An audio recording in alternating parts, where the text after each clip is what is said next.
Con su venia, diputado presidente, compañeras y compañeros legisladores, México es un país con gran vulnerabilidad a los efectos del cambio climático. Hacia el noroeste, con zonas afectadas por sequías cada vez más acentuadas. Hacia el sureste, con inundaciones constantes, además de los fenómenos meteorológicos extremos y una endeble estructura socioeconómica.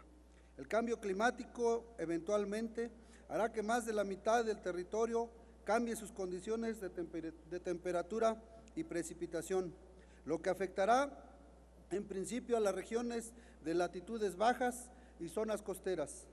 Quizá el sector más sensible a los efectos del cambio climático es el agrícola. Un cambio en la temperatura disminuye el rendimiento de los cultivos en medios cálidos por el estrés que esto les ocasiona. Implica que ciertos cultivos dejen de ser aptos en ciertas regiones, además de la presencia de plagas y enfermedades en lugares en donde antes no se desarrollaban. Por otra parte, se enfrentará también a cambios en el suministro de agua y en su calidad. Esto ya está afectando la producción en todo el país y se estima que entre el 2050 y el 2069 el rendimiento del cultivo de maíz, especie emblemática en nuestro país, disminuirá y pasará del 16 al 40%. A grandes rasgos, hay dos cuestiones a considerar para lidiar con los efectos del cambio climático: la mitigación y la adaptación.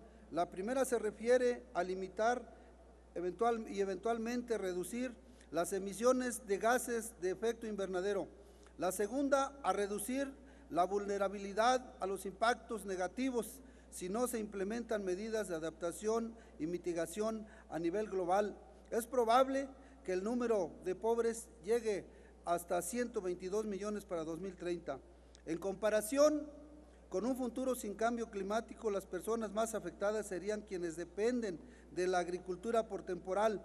En México, el 88% del total de unidades de producción agrícola están en situación difícil. Cerca de 22 millones de hectáreas, las poblaciones rurales constituyen más de 42 millones de personas.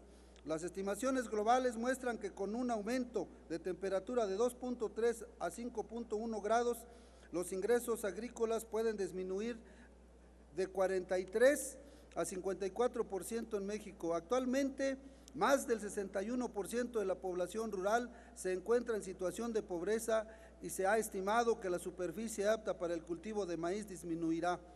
Para 2050, la mayor parte del territorio tendrá condiciones de producción marginal. Si bien en algunos estados del norte podrían existir incrementos en la producción, en la península de Yucatán, por ejemplo, se proyecta que algunos municipios lleguen incluso a reportar pérdidas totales. Ante esta realidad resulta trascendental la reforma que hoy estamos discutiendo, pues se propone reformar el párrafo segundo del artículo 116 de la Ley de Desarrollo Rural Sustentable para establecer en la política de financiamiento para el desarrollo rural sustentable tendrán preferencia los que empleen tecnologías de mitigación y adaptación a los efectos del cambio climático. Lo anterior, en virtud de que se prevé que con el cambio climático cambie la aptitud productiva de los agroecosistemas, que aumente la incidencia de plagas y enfermedades y que cambie la frecuencia e intensidad de los fenómenos climáticos extremos. De allí la urgencia de adaptarse.